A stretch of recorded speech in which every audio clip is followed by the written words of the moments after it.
4th December 2012, India was suspended from the Olympics. A year has gone by, but the suspension hasn't been lifted, and on the 10th of December, there is a possibility of it converting into a ban. Headlines Today takes a look at how the drama has unfolded over the last 1 year. December 4th, 2012 will always be the darkest day in the history of Indian sport. For those who were appointed guardians of Indian sport, decided that they were bigger than the nation. Abhay Chautala and Lalit Bhanot, two tainted individuals, forced elections in the Indian Olympic Association and grabbed power despite IOC's warnings. The result was India's suspension from the Olympic fold immediately, putting our athletes' dreams on hold. But worse was to come, as the government and India's individual Olympic gold medalist tried to ensure the suspension was lifted as soon as possible. अभिनव बंद्रा से ये पूछो कि तेरे पिताश्री ने लोगों को check दिए और वो चेक बाउंस हुए, उसकी वजह से उसके पिताश्री को 1 महीने अभी थोड़े दिन पहले जेल में रहकर के आना पड़ा है। अगर उसको ये लगता है कि किसी आदमी के खिलाफ कोई आरोप लग गया तो वो बहुत बड़ा गुनाह हो गया और उस आदमी को किसी पद पे रहने का अधिकार नहीं है, तो फिर उसको सबसे पहले या तो अपने पिता को घर से निकालना चाहिए या पिता का घर छोड़ करके चले जाना चाहिए। What's even worse is that the stakeholders in Indian sport have been bickering in full view of the world. Narendra Batra then accused Randhir Singh, India's member in the IOC, of being behind a threat to his life in an email that is in possession of Headlines Today. And to make matters worse, that mail was marked to the IOC. When the IOC asked Randhir about it, his response was flippant: Batra has lost his brain. No wonder that Batra said this just 2 days ago. All the office bearers are ready to, for athletes' sake, they are ready to take any decision.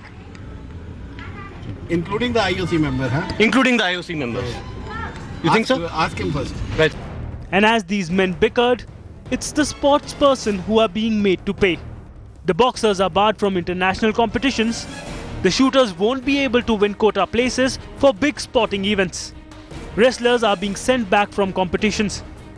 And before it gets better, it could get much worse. All because of these men. Sports Bureau, Headlines Today. All right, for more, let's get in a word from Boria Majumdar, sports historian and India Today's consulting editor. He's joining us live from Kolkata. Also with us, Siddharth Kochar from our newsroom. I'm going to come to you first, Boria Majumdar. The question that really needs to be asked, as you rightly pointed out, is whether the people who are regulating Indian sports, are they working towards bettering the sport, or are they looking at fulfilling their own personal narrow interests? You know, from the emails that you were showing on screen just about 10 seconds back, you've given the answer. That if these people have the interest of Indian sports at heart, such emails cannot be sent. I was just reading something that was flashing on your screen, and it said, Batra has lost his brain, Randhir Singh.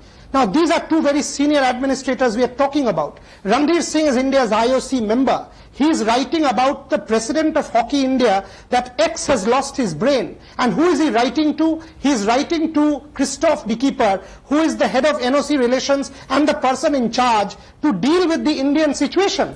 You know, you are showing these these timelines. Several meetings happened. Question number one, after May, what is the roadmap? Where is the roadmap? Where are the amendments? Why have the amendments still not been implemented? What is the role of our IOC member?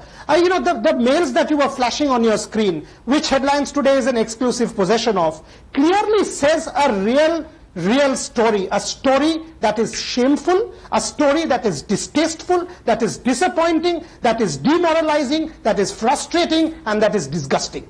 You know, frankly, our athletes have been sacrificed at the altar of personal selfish interest, and that is extremely, extremely disappointing.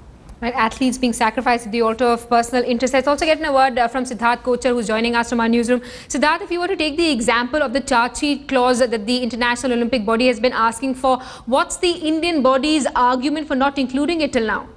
Well, before I get to that, Simi, let me just show you the emails. We've accessed almost 99 pages of emails, and the kind of language used, the email that we just showed on screen about Narendra Batra and Randhir Singh, that is just the tip of the iceberg. I've got the entire iceberg in my hands.